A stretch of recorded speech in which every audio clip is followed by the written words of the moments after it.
Балхуу дэлгүүрт туурсан. Балхуу нэгэн өдөр ээжтэйгээ дэлгүү явжээ. Дэлгүүртээ ээж нь "За хүү минь, энд их хөдөлгөөн ихтэй. Миний дэрдээс холдож болохгүй шүү. Холдвол төөрөн" гэж хэлжээ.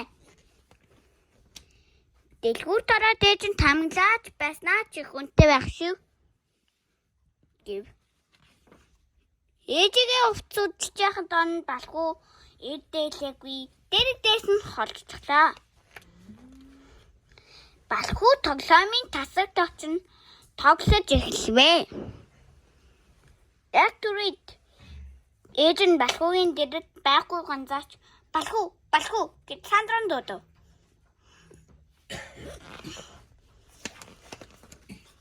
Балхуу ч мөн ээжээсээ төрснөө гинт ухаарна "Ээжээ, та хаана байна аа?" хэмээн уйлав. Балхуугийн уйлыг сонсон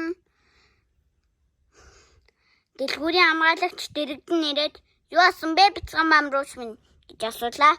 Балхуу "Ээжээ" гэд уйлсаалаа. Хамгаалагч балхууг нь "Битгий уйлаа бамрууч минь. Би чамд одоохоо ээжийг чи олоод өгнө" гэлээ. Яг түүнд ээж нь удаас хараад ирэв. Балхуу хүү минь" гэж дуудлаа. Балхууг ээж нь тэрвэрэн "Миний хүү битгий уйл. Ээж нь энд байна. Бүх зүйл зүгээр. Битгий" гэж тайвшруулав. Балхуу "Ээжээ, би таныг их олохгүй их айлаа шүү" гэжээ. Ээж нь "Хүү минь, ээжийн дэрдээс яагаад толлож болохгүйг одоо ойлгов уу? Үргэлж томчуудын суугийг сонсож бай" гэж хэлжээ. Юу сонссон бэ гэдгийг ойлгож ярилцаарай хүүхдүүд ээ.